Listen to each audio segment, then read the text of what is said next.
kampo ni Miss Catherine Bernardo, ikinagulat ang ilan sa mga revelasyon ng tisoy na ito. Sino nga ba ang tinutukoy? But before that, if you haven't subscribed yet to my YouTube channel, please don't forget to like, share, and subscribe at hit mo na rin ang notification bell for more showbiz updates. Bago tayo of course magpatuloy sa ating updates for today's video, nais ko pong pasalamatan kayo for always watching and trusting this channel. Thank you so much sa inyong laging panonood at pagsubaybay.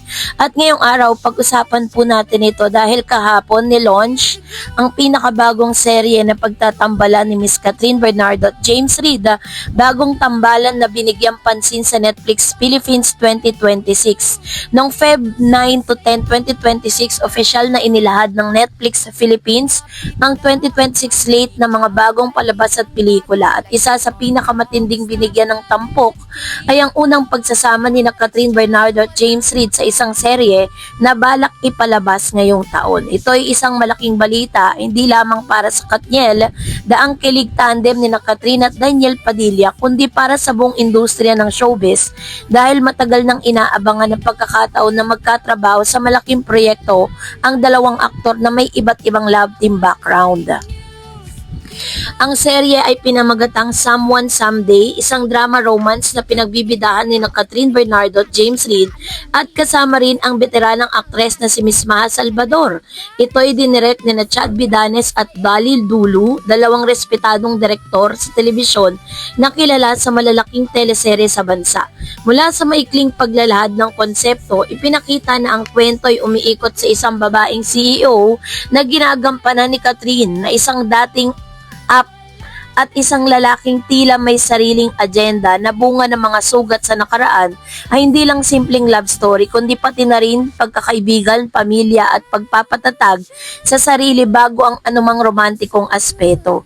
Nagsimula na ang principal photography noong November 17, 2025 at nagpapatuloy hanggang ngayon. Matapos ang opisyal na anunsyo noong Feb 2026, isang press event ng Netflix Philippines, sinabi rin na si James Reid ang magsusulat ng theme song para sa serye, isang unang pagkakataon para sa kanya bilang musikero at aktor sa isang malaking proyekto.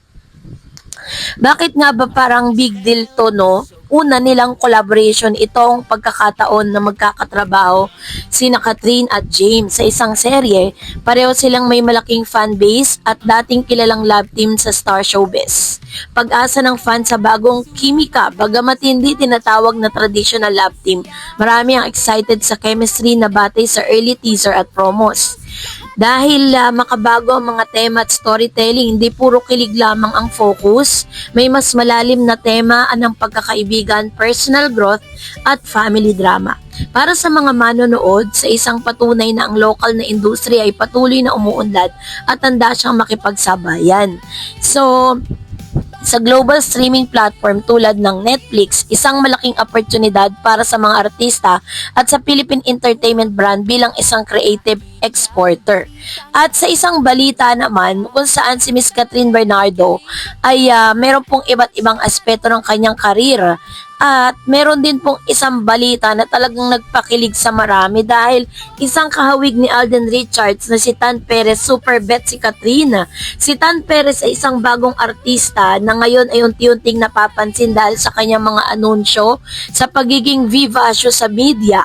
Sa naturang guesting, inamin niya na ang mga sumusunod. Una, marami siyang sinasabing look-alike siya ni Alden Richards. Isang komentong madalas niyang marinig mula sa ibang tao. May tunay siyang paghanga sa ultimate crush kay Catherine Bernardo. Ayon sa kanya, sana raw ay magkatrabaho sila ni Catherine at maging magkapatid sila sa totoong buhay.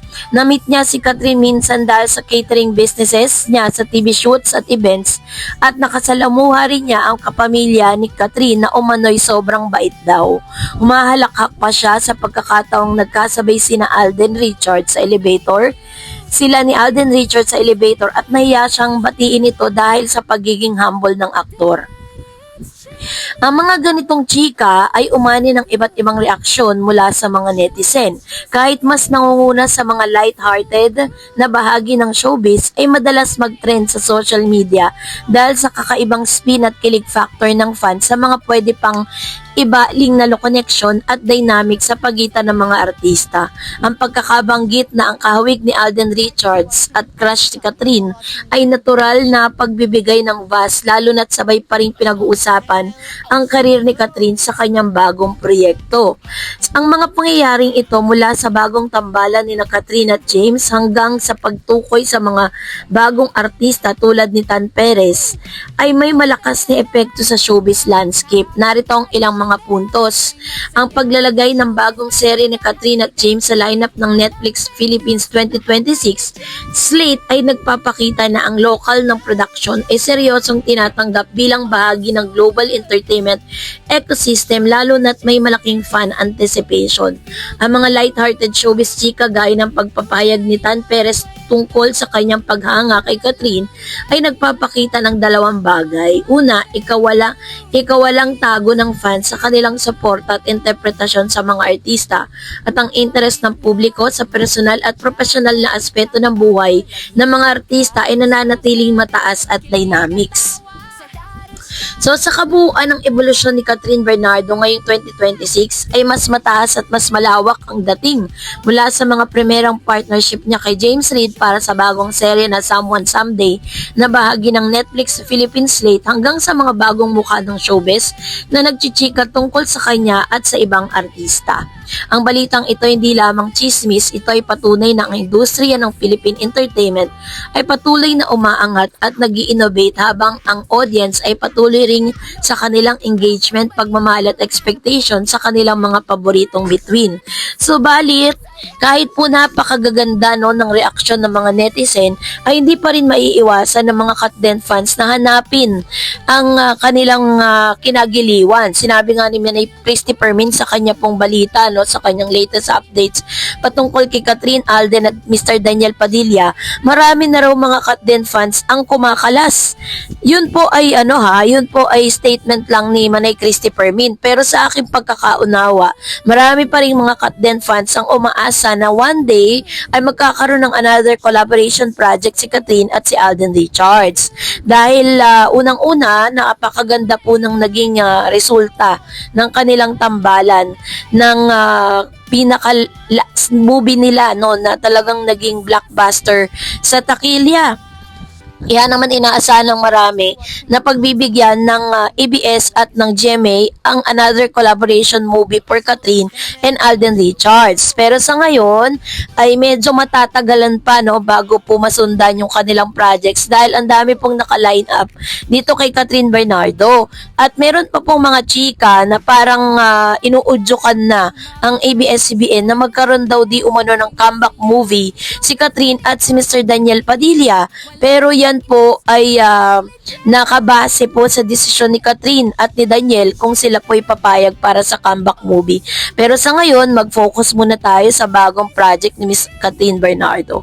So that's it for today. For more videos and updates, please don't forget to like and subscribe, and please don't forget to follow my Facebook page, Dar Eds TV and Dar Eds channel. God bless everyone!